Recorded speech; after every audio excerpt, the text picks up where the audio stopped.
KUAM News Headlines is presented by Calvo's Insurance, a legacy of trust, serving Micronesia since 1938. Matson and the Adahi Tano Program. Cars Plus, home of Guam's first and only lifetime limited powertrain warranty. McDonald's of Guam, I'm loving it. And King's Restaurants, always open, always local, and serving up favorites for over 40 years.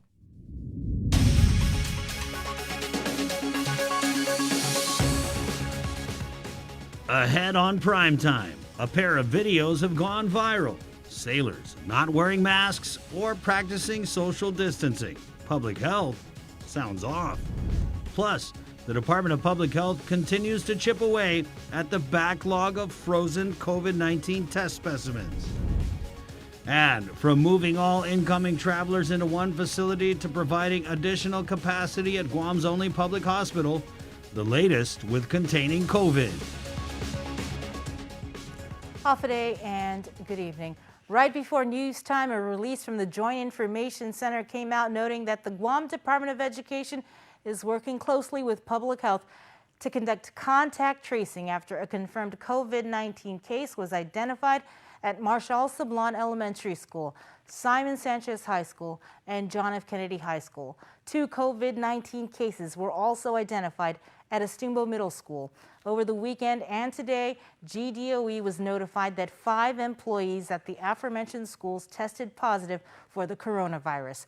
4 of these employees were identified and tested as part of contact tracing efforts. This brings the total number of confirmed COVID-19 cases at DOE to 14. Contact tracing efforts are ongoing, and close contacts of the confirmed cases will be contacted directly by public health. In the meantime, 2 more employees from the Port Authority of Guam have tested positive for COVID-19. Port General Manager Rory Respicio says that it was through aggressive contact tracing efforts in close coordination with public health. This brings the port's total to 3 employees affected by COVID-19. Respicio adds that the 3 employees remain in home isolation and that their work areas were deep cleaned. To date, 126 port employees have been tested by public health. 911. Everyone moved out of the 911 emergency center at Civil Defense after a GFD dispatcher tested positive for the virus. They've all been relocated to GFD's headquarters in Agana. Also moved out were GPD's dispatchers because they're in the same room as part of the Tactical Communications Center. They've since relocated to the Dededo Precinct Command. The 911 center is being decontaminated and disinfected. The Joint Information Center assures the community there is no disruption in services. The government of Guam may not have jurisdiction to enforce its guidelines on military bases, but it's not stopping public health from sounding off on a pair of videos gone viral. Chris Barnett reports. What's not surprising? Another military ship pulling in the Naval Station Guam safe haven for rest and relaxation. But what is surprising? This video circulating of sailors clearly not wearing masks or practicing social distancing. No mask. I don't know why they're not taking it as seriously as the people of Guam are, right? And so I tell you, it only takes one person to introduce that COVID to that ship, and that whole ship will go down. I'm pretty sure, like the Roosevelt.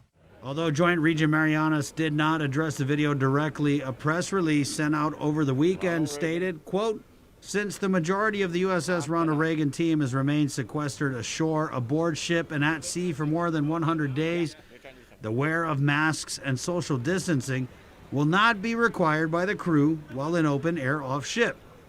No mask. But it's not just that video that has the community and the chief public health officer sounding off. This video sent by a viewer of beachgoers at Taragi. When the governor issued her stay-at-home order, she also banned the use of public beaches and parks. I'm telling you, it's scary. It's because especially all these positives we're getting, you know, the community, it's a lot of positives outside the base, right? And it only takes one person to go in there, you know, maybe a retiree or somebody like a guard person go in there, right? You know, you don't know. They may not know they're positive, right? Because they may be asymptomatic, right. You know, so it's really scary that they're ignoring all these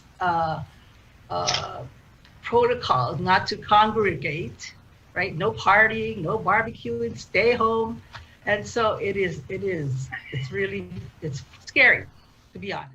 The closure of public parks and beaches outside the fence line is so serious that the Guam Police Department plans to issue citations for criminal trespass to those violating the governor's stay-at-home order. For Guam's News Network, Chris Barnett reports. From on base to off base, the Guam Fire Department responded to 2 separate incidents of lost military service members who were from the same group of hikers. At around 7:51 last night, GFD's 911 center received a call that an adult male hiker had gotten separated from the group in the Fena Reservoir area. About an hour later, GFD rescue units were able to locate the hiker and bring him to an awaiting Navy ambulance. He was transported to Naval Hospital for treatment and observation. Then this morning at 4:40, dispatchers received a call for another one of the group members that was lost around the Mount Lamlam area. According to GFD, rescue units entered the trail but were informed at 7:53 in the morning that the adult male was found along the roadway and brought to Naval Hospital Guam by a motorist. Public Health is continuing efforts to cut down the number of frozen specimens on backlog from recent community testing held more than a week ago in Jigo and at the SDA Tier 2 clinic. Public Health's Annette Uggan. Our public health lab, along with the support from DLS, have been testing every day since that overwhelming turnout on August 15th. And so today we will finish all of the Jigo outreach and whatever specimens were delivered to us. As reported, Public Health had a backlog of some 1,500 tests that were ran that weekend. The agency is not only working on addressing the backlog, but also the hundreds of samples from close contacts that come into the lab every day. As for an update on contact tracing efforts, Public Health plans to train other GovGuam employees to assist. We've had other agencies who are have requested, can we be trained to do contact tracing within our own agency if we need that? And so that's something, again, that we are coordinating through our leadership and the respective agencies. So again, we can expand the number of contact tracers that we have, or God forbid, if they were to have a case within their agency, that they'll be able to work in partnership with Public Health to handle their own contact tracing and report back to Public Health. As reported, the recent spike in COVID cases has included positive cases from agencies such as the Port, GPD, GDOE, Public Health, DOL, GPA, Guam Fire, the airport, the National Guard, the legislature, and Adelude. From consolidating all incoming travelers into one central government quarantine facility to providing additional capacity to the Guam Memorial Hospital, the Office of Civil Defense is processing the procurement to continue to contain COVID. Jason Salas with more. The Office of Civil Defense is preparing to pull the trigger on awarding a contract for ordering 10 Blue Med tents to help add much needed capacity for the Guam Memorial Hospital. The specs that we're looking for an all inclusive package. So it needs to come with its own environmental control unit. It has to have negative pressure ISO. It has to come with the beds, the flooring. So it's not just tents. A lot of times when people think tents, it's like, okay, great, you're going to put people in tents, right? But this is, a very field expedient, supposed to be rapidly deployable, something that we can just put right there connected to the hospital. And then we've automatically added additional capacity to the hospital. Although the military is offered to provide their tents, Civil Defense Administrator Charles Estevez says they don't necessarily meet specific requirements needed. Additionally, he says it's good that Guam build its own capacity. The total budget for the purchase of these tents is an estimated $950,000. Estevez, meanwhile, confirms that the Dusit Beach Hotel, formerly the Outrigger, is serving as a new consolidated quarantine facility. There's a couple of factors that led to this decision. One is after August 21st, we did lose our 100% cost share for the National Guard. There's some fiscal restraints there as well, because for every guardsman that we bring on, we have to basically pay 25%. Additionally, just less manning and staffing, running multiple facilities when we can just consolidate that into one. as well. The government had a total of 3 quarantine facilities at the Bayview, Wyndham Garden, and the Ocean View. The budget for the consolidated quarantine facility at the Dusit Beach is $200,000 for 300 rooms for 30 days. Meanwhile, Esteves adds the government is also looking to procure an additional government isolation facility. The head of the Hotel and Restaurant Association is hopeful the governor will lift the lockdown at the end of the week and that we return at least back to PCOR 2. Many struggling restaurants need to resume full operations as soon as possible, says GHRA President Mary Rhodes. That's why we really would have liked to have seen it just go to PCOR 2, so that's not 2 levels down. But looking at the numbers, I know that the governor and her team are really adamant about health and safety of the island first with its people. And so that's why PCOR 1 was necessary. Rhodes says she hopes that businesses that do follow the rules won't be subject to any future lockdowns. She said all companies can find ways to work smarter, for example, with employee scheduling, so that a positive case doesn't force them to close the next day. You need to stagger schedules so that you can remain operational where those people who worked during that schedule might be in question. Similar to what Paradise Fitness, where they were very specific to the hours that employee worked. Businesses have really taken to heart with that. And I think that's a smart way of doing contact tracing. As long as you are cleaning the areas, sanitizing, disinfecting, especially immediately after, you can get operational again the following day if you take all the precautionary measures in advance though, and then immediately afterwards. GHRA is compiling a guidebook of best practices for businesses to communicate to their employees and stakeholders. For Guam's News Network, I'm Nestor Lecanto. The legislature will meet in emergency session Thursday to act on a bill by Speaker Tina Munoz-Barnes to cancel the primary election. This follows a call by the governor to scrap the August 29th vote to protect the public from further infection. But Republicans are now blasting the Democrats for interference in the election process. Senator Jim Moylan was a sponsor of an earlier failed bill along with Democrat Senator Therese Terlahi to cancel the primary. If we had not started voting, I would say cancel. But since we have started voting, over 2,200 people have cast their vote. It's wrong to tell the people now your vote doesn't count. So that's one of the things I proposed to the governor. And also, the governor on PCOR 1 said that the Guam Election Commission is non-essential. So the governor needs to change that. The Guam Election Commission is essential, and they have a duty to perform, and we should go on with this. Moylan says the Election Commission has already said it can handle the election if it were pushed back 2 weeks to September 12th. Meanwhile, Senator Kelly Marsh Taitano has written to the Attorney General seeking a legal opinion on the already cast votes, and also if canceling the congressional primary is a violation under federal law. Stay tuned. We're back with more news. You're watching Primetime. You know, Republicans came into the DNC and stole documents from the file cabinets. It's the cyber version of that. They came into our office and they stole our documents that were never intended to be public. And then they used that in the election. Even will always be our style. You can always count on us to protect the things that matter the most. Sanitizing may be the new routine, but caring will always be our practice. We care about your loved ones and the things you value the most. And as we welcome our new normal, one thing remains certain: we will always be here for you. We're open and ready to serve you. Calvo's Insurance, a legacy of trust.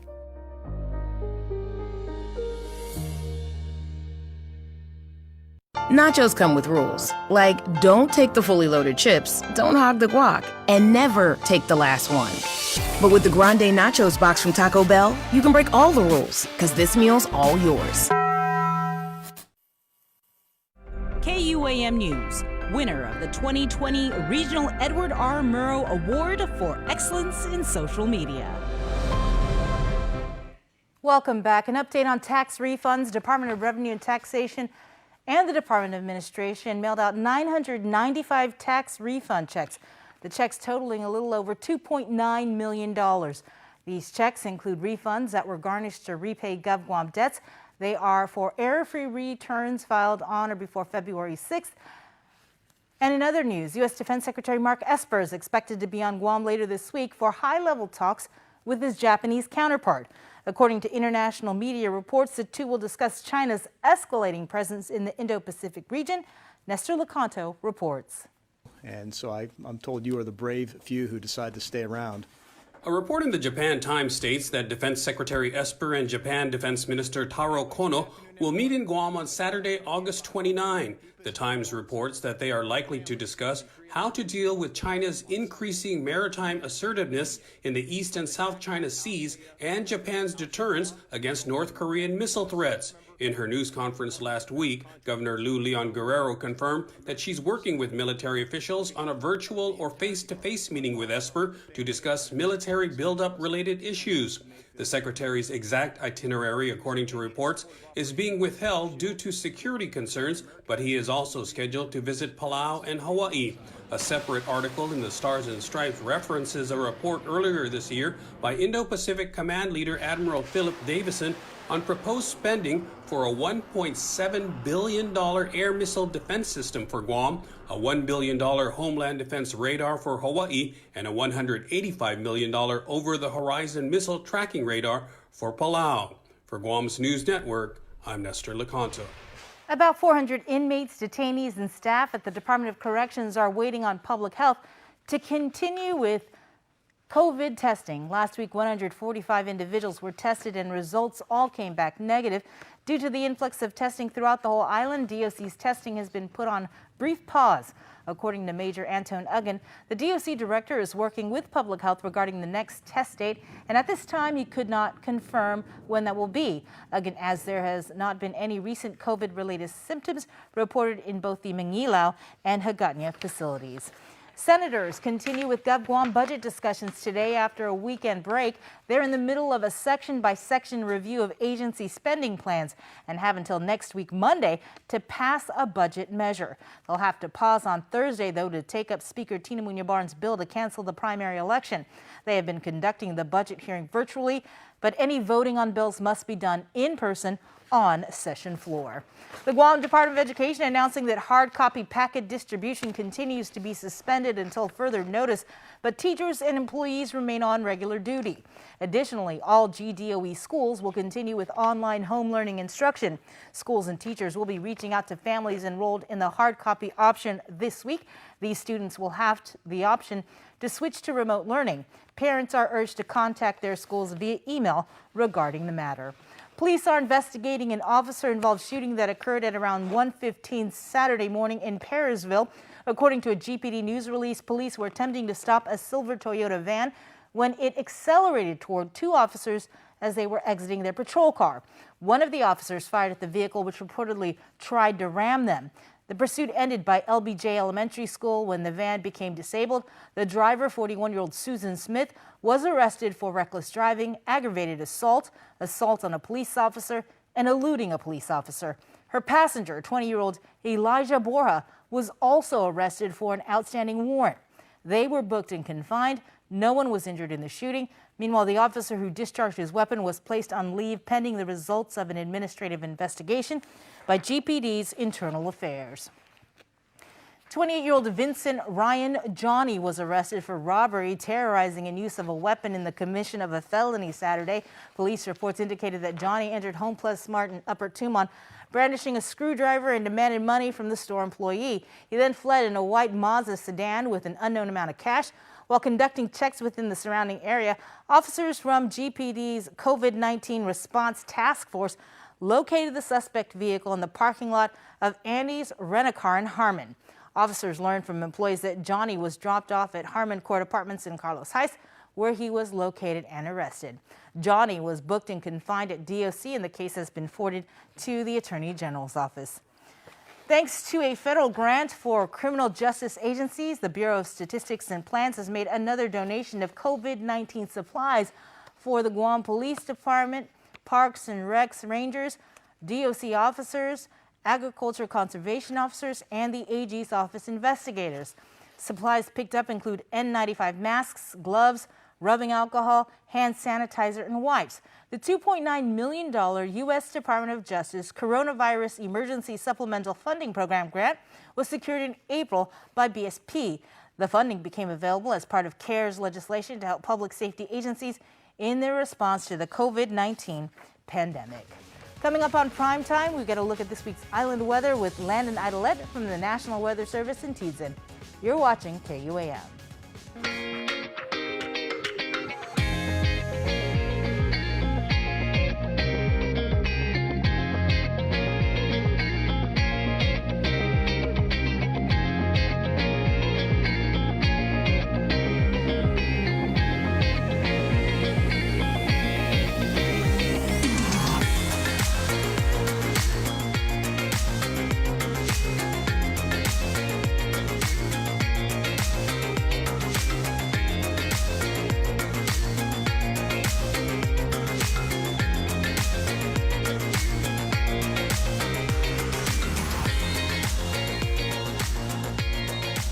Your community calendar is brought to you by Taco Bell. Whether it's your first meal or your fourth meal, we've got you covered. Taco Bell, live Más.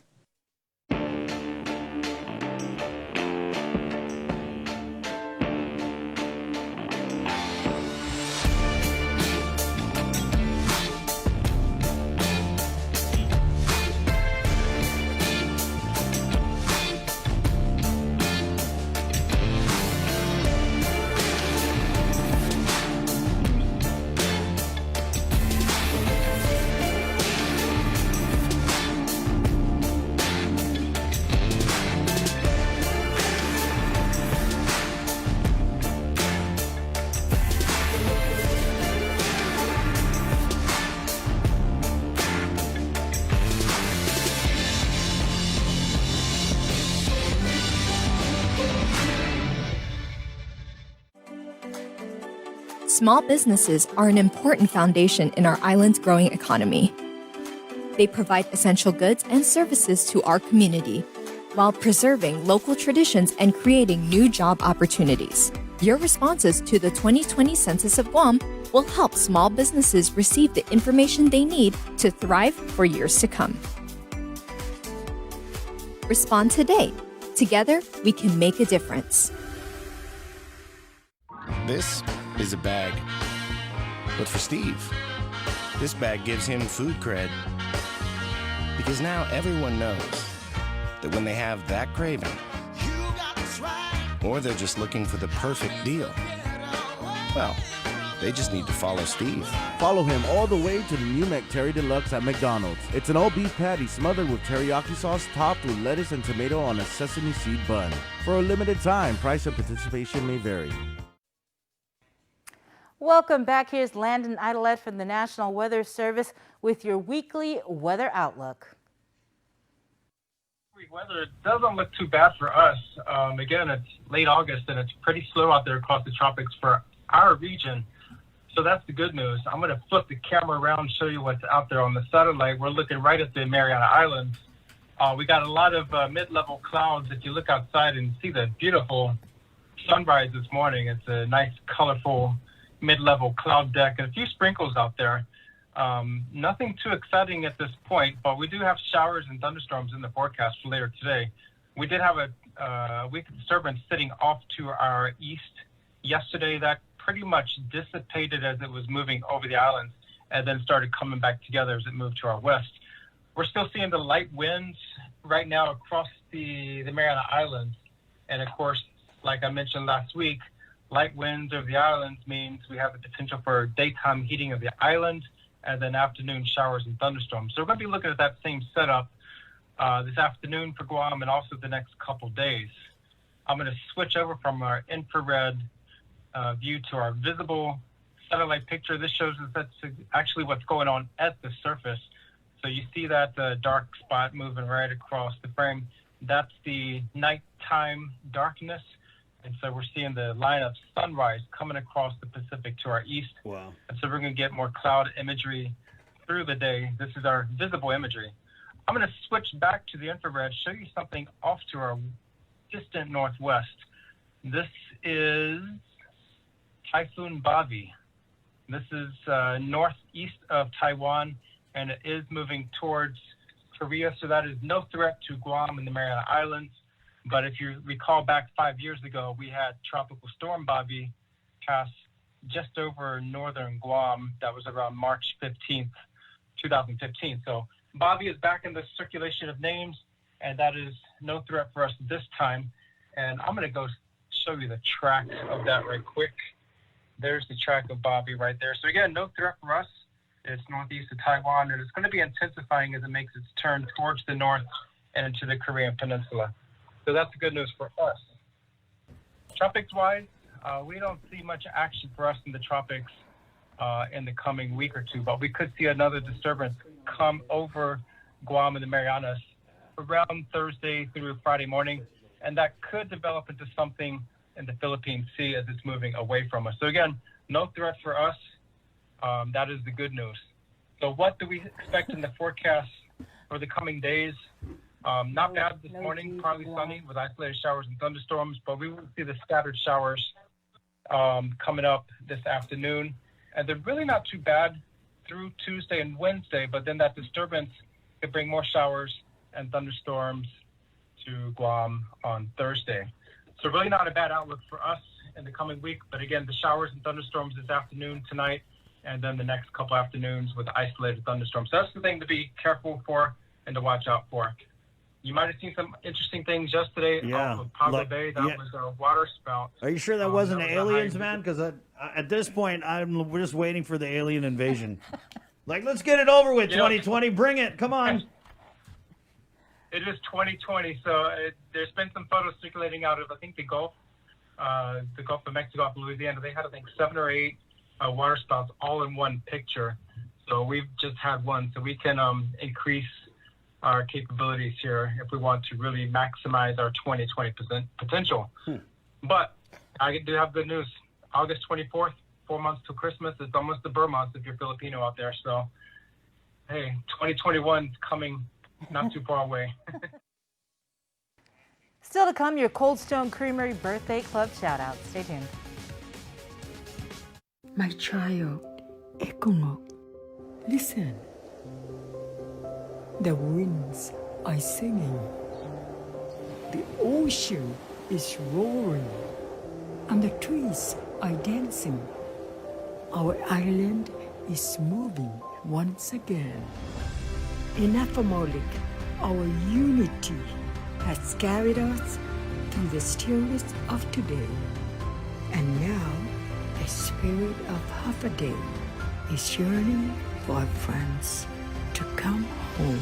Nana, is it time to bring all our friends back now? Hungen, yes. It's time for the world to give us a moment together.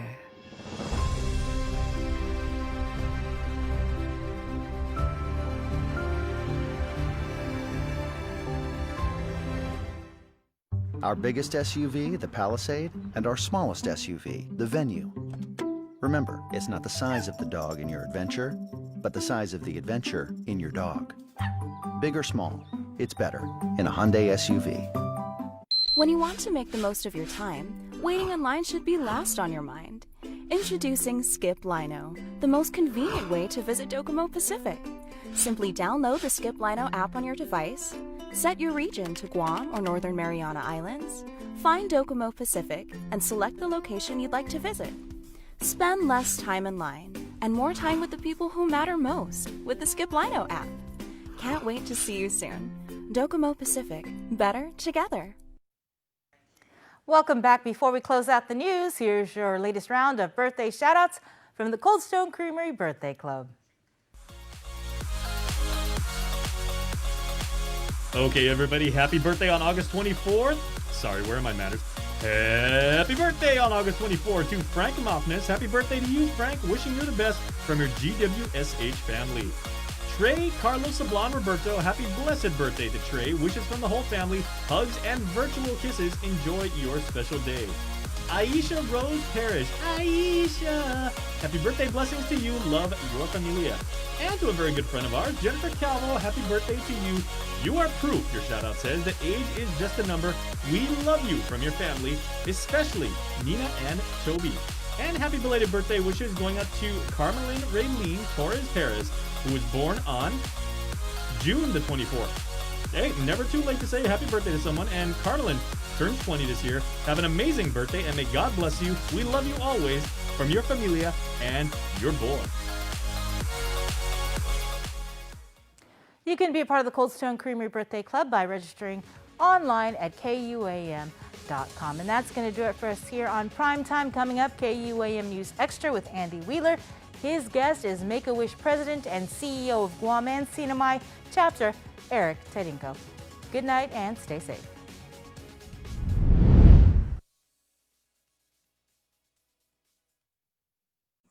All right, half a day and welcome to KUAM News Extra. Andy Wheeler here with another episode from my house, and today going to be interviewing Eric Tedinko.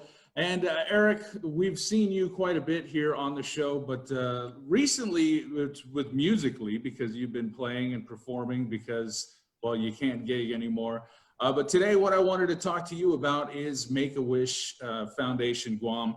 So first off, thanks for being here on the show. Thanks for taking the time out. Andy, my pleasure. I appreciate the invitation and the opportunity to talk about the Make-A-Wish Foundation. So thank you.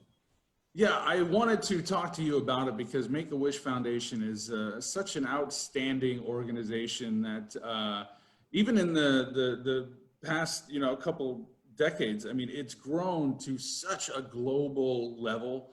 But we can talk a little bit about the history of it, but more specifically, the Guam chapter. And how long have you been running things over there? I'm going on my almost 4 years as the president of the foundation here. But prior to that, I was on the board of directors for 6 years. So, gosh, almost a decade now with the organization, with the local organization. And it's, like I said, it's a global phenomenon. This is something that took off, started back in the late 80s with just one simple wish. And what do you think about Make-A-Wish and that first wish resonated with people so much that it grew exponentially over the years? I think the first wish or the wish that started the whole movement, it was, I think it was a natural thing, and I'm really actually surprised that nobody else had thought of that, but it happened so organically.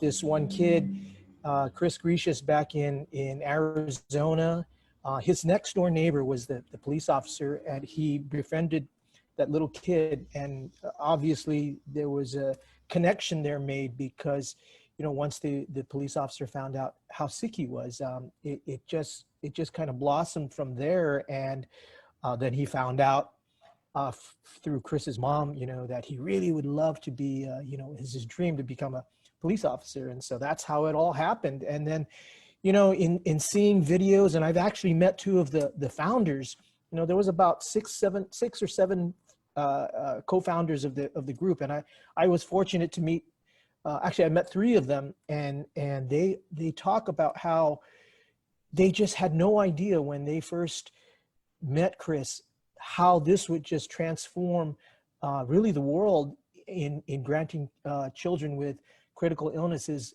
their wishes.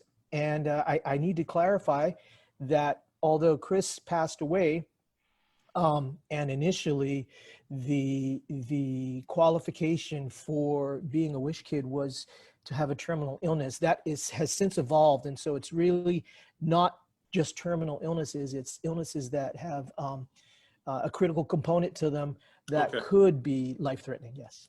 Okay, well, yeah, and for kids that would not have that quote-unquote normal childhood growing up, being able to go out and play, being able to go meet their heroes and whatnot, a healthy young kid can just hop in the car with the family, go to Disneyland, but maybe a kid that's going through some things, they can't do all that stuff. They're under, therapy, there's medications, there's a lot of restrictions. And so you guys did kind of evolve the program. Right, right. And it's an interesting point that you made there. Yeah, you know, it's somebody who is a child who is undergoing a critical illness. Their childhood is dramatically different from, you know, a typical normal childhood. You know, it's like you said, it's filled with, you know, medical visits and treatment plans and things like that. And so, you know, this initial wish with Chris Grecius and how it's evolved, it really boils down to the organization wanting to provide just, you know, a brief moment where the kids could be kids and really not think about their illness, and their families don't have to worry about anything. You know, we try to give them that experience that is going to be memorable for them. And what's really cool is a byproduct of that is there have been studies that show that children who have wishes granted develop this sense of increased hope to battle their illness. And 70% of our kids go on to lead adult lives. And so that's a really great, I think, percentage for us that is, I think, a testament to the power of a wish. Yeah, I think so. And you mentioned there kind of a key component that a lot of these kids are going through. It's not the physical ailment, it's the mental hardships that they're facing. And so that takes a toll in itself on them. Like you said, their sense of hope, the families, you know, the parents having to put that strong face up, but then giving them that day, that afternoon, or whatever it is, you know, those huge smiles, you see the joy, the laughter, and a kid just being a kid. And so I think it does more than just, oh, it's this one day, and then, okay, back you go to your treatment. That kid takes something with them after their experience. Absolutely, absolutely. Not just the kid, you know, the whole family. And when we grant those wishes, we know that it's not just, you know, I mean, everybody's affected in the family. And so for them to also share in that experience, I think is a relief for them, you know. And so many times we run into some of these wish families afterwards, and they're just so grateful for that opportunity. And so we really we know that the challenge for us is trying to get more referrals and more kids, because we think that, well, we're pretty positive that there's some outreach that we need to do because we're not reaching everybody that we should. Right. MTO Maintenance will now completely sanitize your home, office, or business with state-of-the-art commercial sprayers. For over 30 years, MTO Maintenance has been committed to the health and safety of our customers. And now, more than ever, a clean home, office, carpets, and furniture is a necessity to our island. Give us a call today. Stay healthy and stay safe, Guam. Call 647-6861 for an appointment. Right. And that's one thing I did want to talk about. We can go ahead and get into that now, is the referral program, because there are steps to this. It's not just a kid that says, oh, I want this, and all right, there you go. There is a process. Can you take us through it, just kind of the broad steps? Okay. Well, if parents or a guardian, a relative of a child, or if somebody knows somebody a child who they've noticed that is going through a lot of medical treatments and is habitually maybe absent because they're at the doctors a lot, they can refer them. Now, that process is they can actually either call our office or email us, and then what we do is we refer them. It's an online referral system, and so we give them that link, and they basically, it's usually the parents that usually have to do all the input of the information, because some of the required info that is needed in order to process that is something that the parents will probably have more intimate knowledge about, you know, right. Date of birth, things like that, the type of illness, but we also get the child's physicians, and that's a big part of our referrals, is the pediatricians on Guam. You know, they're the first line. They see the kids, and so they go on. You know, this is a new process.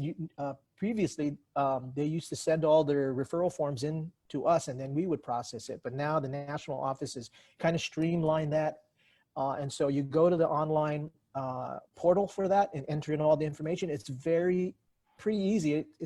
What I've been told is it takes about 5 to 10 minutes if you have all the information at your hand. So yeah, we're trying to simplify it for the referrer.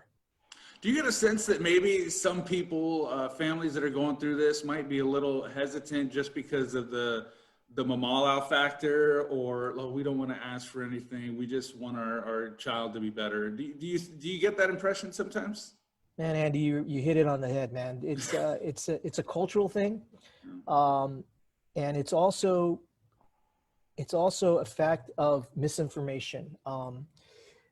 As I said when we first started, the misconception, and it's not just in Guam, it's worldwide. The misconception is still that the eligibility for being a wish child is to have a terminal illness. So if a child is not, it doesn't have a terminal illness, and somebody approaches them and says, hey, I think your child could be a Make-A-Wish kid. That's almost like, for somebody who thinks that that's the qualification is to have a terminal illness, that could be like admitting, like, I'm not gonna give up on my child's not dying, Okay. I see. And it could be very offensive, and they could be very turned off by that. And so we've recently started an informational FAQ campaign just on social media, but we'll be sending stuff to KUAM to air, some PSAs and stuff. But it is really designed to be a little bit more informative in a gentle way, so that people know that we're not trying to dictate or to predict an outcome for your child. We're really interested in providing a happy experience for that sick child who it may or may not be terminal, but they may qualify, because we feel strongly that this experience is going to be very helpful, along with the medical treatments, to that child's well-being. And yeah, it is crucial, just again, like we said, to give that kid that one day of no care in the world. They get to meet their hero, their favorite celebrity, whatever the wish may be. And I was looking through the list that you gave us, and one thing that stuck out in when I was reading it is you have the 4 wishes. I wish to be, I wish to go, I wish to meet, I wish to have. But the one that jumped out at me that you've seen emerging and becoming more popular is I wish to give. Now that is something that you imagine a kid with a terminal illness, or just a life that's going to be different because of therapy and whatnot, and they take their wish and they choose to give back to the community. I think that right there speaks to the strength of kids. It really is amazing. These kids, they're going through tough times, but they're selfless. I'll give you an example. There was a kid, and this is before I even started here at Make-A-Wish, but we've since run into them, and their family still gives back to the foundation. But what happened was, back in the early 2000s, this kid qualified. His initial wish was he wanted to take his family on a trip to Australia. And then he was at home watching a documentary on TV, and he saw that there was this orphanage in the Philippines, and he was just completely moved by that. So he changed his wish to basically say, whatever money was going to be raised to send me and my family to Australia, I'd like to give it to this orphanage in the Philippines. And it was arranged. The president of the Make-A-Wish at the time was Lorraine. Losing my train of thought here, but several of the board members, Lorraine Okada, I'm glad I remembered. So Lori Okada and I believe Frank Bloss Jr. arranged for this trip to happen. They met with the biggest Philippine TV network, I think it's AES, CBN, something like that, and they arranged to have video coverage of the gift. They brought the boy over to the orphanage. It was fantastic, and so I think you see a lot of that. And even when kids wish for something like a shopping spree, right? They just don't get stuff for themselves. They get it for the families, for their brothers, for their siblings, and so I know that it's what's making them happy, and so it's really great to see, and it's such a joy when wishes like that happen, because it reinforces our belief that these kids are super. I mean, these are superheroes to us, and so and that's just another example of how selfless they are. Guam's auto appearance specialist, Elegant Reflections, has been providing the automotive industry with professional detailing and car care products at its highest quality, from complete detailing, full interior detailing, exterior detailing, headlamp restoration, hand washing, seat and carpet shampoo, engine degreasing, undercarriage cleaning, paint sealant, fabric protection, paint oxidation removal, and so much more. Visit us at our new location. Call 646-5555 for an appointment. Elegant Reflections, Guam's auto appearance specialist, over 20 years of experience.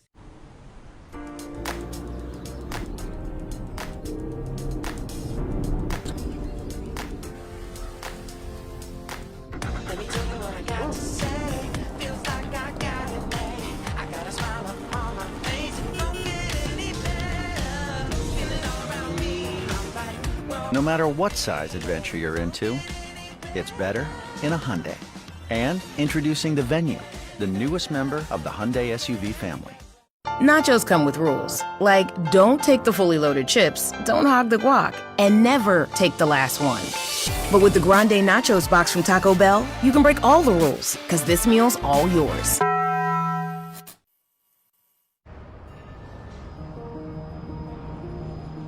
It makes myself and it makes my team members very proud to work for an organization that has been on island for many years, with its focus on reliability, dependability, and commitment to the communities that they operate in.